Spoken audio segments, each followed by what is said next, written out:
Hi welcome back. നമ്മുടെ complex നമ്പേഴ്സിൽ നിന്ന് എൻട്രൻസിന് ചോദിക്കാൻ സാധ്യതയുള്ള ഒരു ക്വസ്റ്റ്യൻ ആണിത്. ഇതിൽ ന്യൂമറേറ്ററിലെല്ലാം ഐ റൈസ് ടു പവേഴ്സ് നോക്കിയാൽ അറിയാം 792, 790, 788, 786, 784 അങ്ങനെ കുറഞ്ഞു വരുന്നു. ഡിനോമിനേറ്ററിൽ അതേ കണക്ക് തന്നെയാണ് 782, 780, 778 അങ്ങനെയാണ് ഐയുടെ പവേഴ്സ് എല്ലാം വരുന്നത്. നമുക്കറിയാം ഐ എന്ന് പറയുന്നത് എത്രയാണ്, √-1 ആണെന്നുള്ളതും ഐ സ്ക്വയറിൻ്റെ വാല്യൂ -1 ആണെന്നുള്ളതും അറിയാം. മുമ്പ് പഠിച്ചിട്ടുണ്ട് ഐ റൈസ് ടു ഏത് വലിയ നമ്പർ വന്നാലും അതിനെ 4 കൊണ്ട് ഡിവൈഡ് ചെയ്യും, എന്നിട്ട് വരുന്ന റിമൈൻഡറിൻ്റെ അടിസ്ഥാനത്തിലാണ് ഇതിൻ്റെ വാല്യൂസ് എഴുതുന്നത്. പക്ഷേ ഇവിടെ അങ്ങനെ ഒന്നും ചെയ്യണ്ട. ഇവിടെ ഒരു എളുപ്പമുള്ള ഒരു വഴിയുണ്ട്. നോക്കൂ, ഈ ന്യൂമറേറ്ററിലെയും ഡിനോമിനേറ്ററിലെയും ഫസ്റ്റ് ടേംസ് നോക്കിയാൽ ഐയുടെ പവേഴ്സ് നോക്കൂ, 792 ഇത് 782 ആണ്. ഇവ തമ്മിലുള്ള ഡിഫറൻസ് എത്രയാണ്? ഈ പവേഴ്സ് തമ്മിലുള്ള ഡിഫറൻസ് എന്ന് പറയുന്നത് 10 അല്ലേ?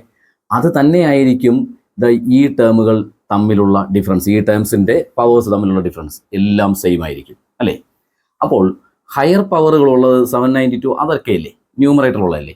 അതിൽ നിന്ന് ഈ പറഞ്ഞ ഐ റൈസ് ടു 10 കോമൺ എടുക്കണം. നമുക്ക് ഇവിടെ നിന്ന് എത്രയാണോ ഡിഫറൻസ് കിട്ടിയത്, അവിടെ പവേഴ്സ് തമ്മിലുള്ള ഡിഫറൻസ് കിട്ടിയത്, അത് ഐ റൈസ് ടു ആയിട്ട് എടുത്ത് അതാണ് കോമൺ എടുക്കേണ്ടത്. അപ്പോൾ ഇതിൽ നിന്നെല്ലാം ഈ 5 ടേംസിൽ നിന്നും കോമൺ ആയിട്ട് ഐ റൈസ് ടു 10 എടുത്താൽ വരുന്നത് എന്തൊക്കെയാണ്? ഇവിടെ എല്ലാം 10 കുറച്ച് എഴുതണം അല്ലേ? അപ്പോൾ ഇവിടെ വരുന്നത് 792 എന്നുള്ളത് 782 ആവും. പ്ലസ് അടുത്തത് ഐ റൈസ് ടു 780 എന്ന് വരും. Plus I raise to 778 plus I raise to 776 plus I raise to 774. മനസ്സിലായല്ലോ? ന്യൂമറേറ്ററിലെ എല്ലാ ടേംസിൽ നിന്നും ഐ റൈസ് ടു 10 കോമൺ എടുത്തു.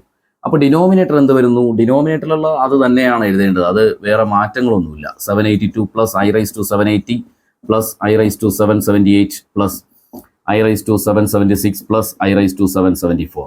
ഓക്കെ, ഇപ്പോൾ നോക്കിയാൽ അറിയാം ന്യൂമറേറ്ററും ഡിനോമിനേറ്ററും ഈ 2 ടേംസും സെയിം അല്ലേ?